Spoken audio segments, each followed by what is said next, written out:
You wake up and check your phone. Not messages, your bank balance. Nothing's wrong, but nothing feels right either. You're earning, you're surviving, yet deep down you feel behind in a game you don't fully understand. Hi, my name is Ed. Welcome to Faithful Finance. And the psychology of money didn't teach me how to chase wealth. It taught me why most people never keep it. Because money isn't math, it's behavior.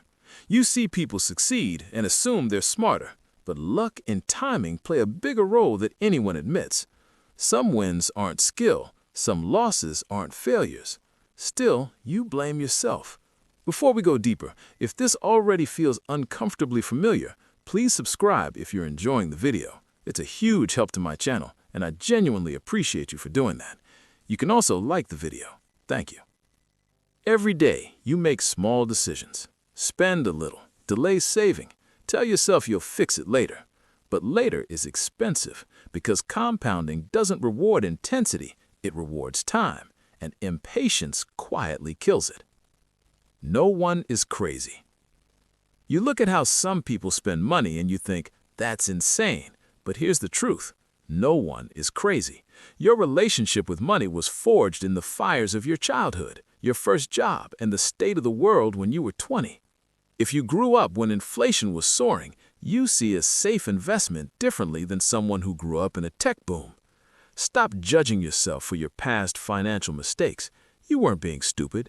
You were just a person trying to navigate a world based on the limited map you were given. To master money, you have to stop fighting your past and start understanding your why. Never enough.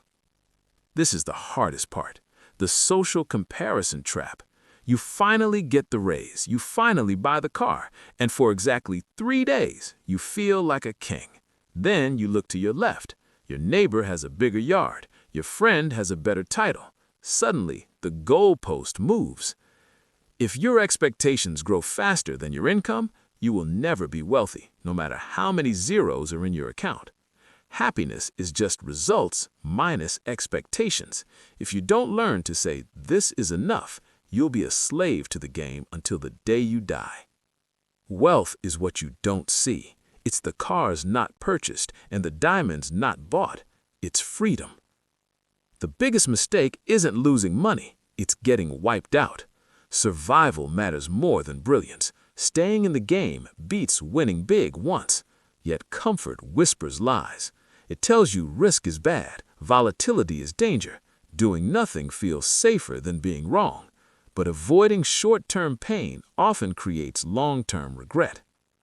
We all want certainty, but the world doesn't offer it. So the real skill is room for error, margin, flexibility. People who last plan for things to go wrong. They also know when enough is enough. Chasing more never ends, but contentment creates freedom. Pause here for a moment.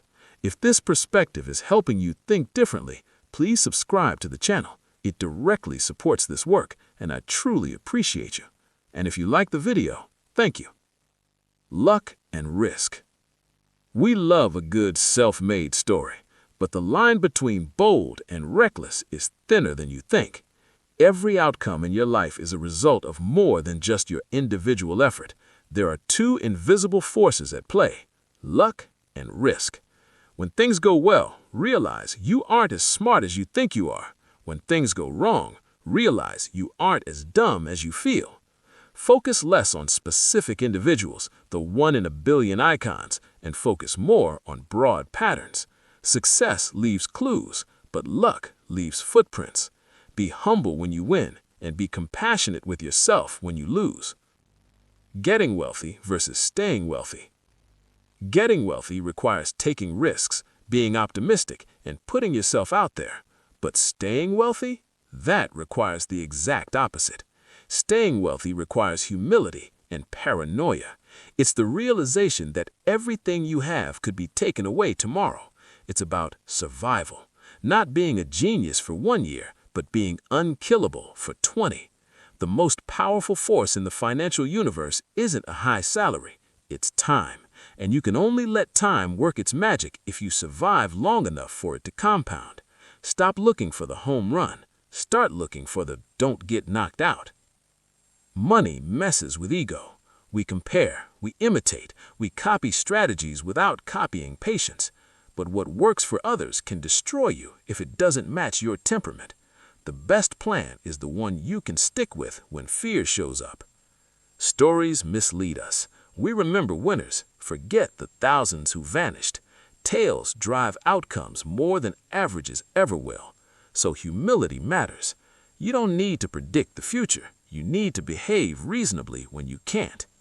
Freedom isn't spending more. It's needing less. It's control over your time, your reactions. That's real wealth. You don't build it by being extreme. You build it by being reasonable for a very long time. And here's the uncomfortable truth. Your financial future won't be decided by one bold move. It will be shaped by how you handle boredom, fear, envy, and patience over and over again. So ask yourself this. Are you trying to look smart or are you trying to stay free? Because those two paths rarely lead to the same place.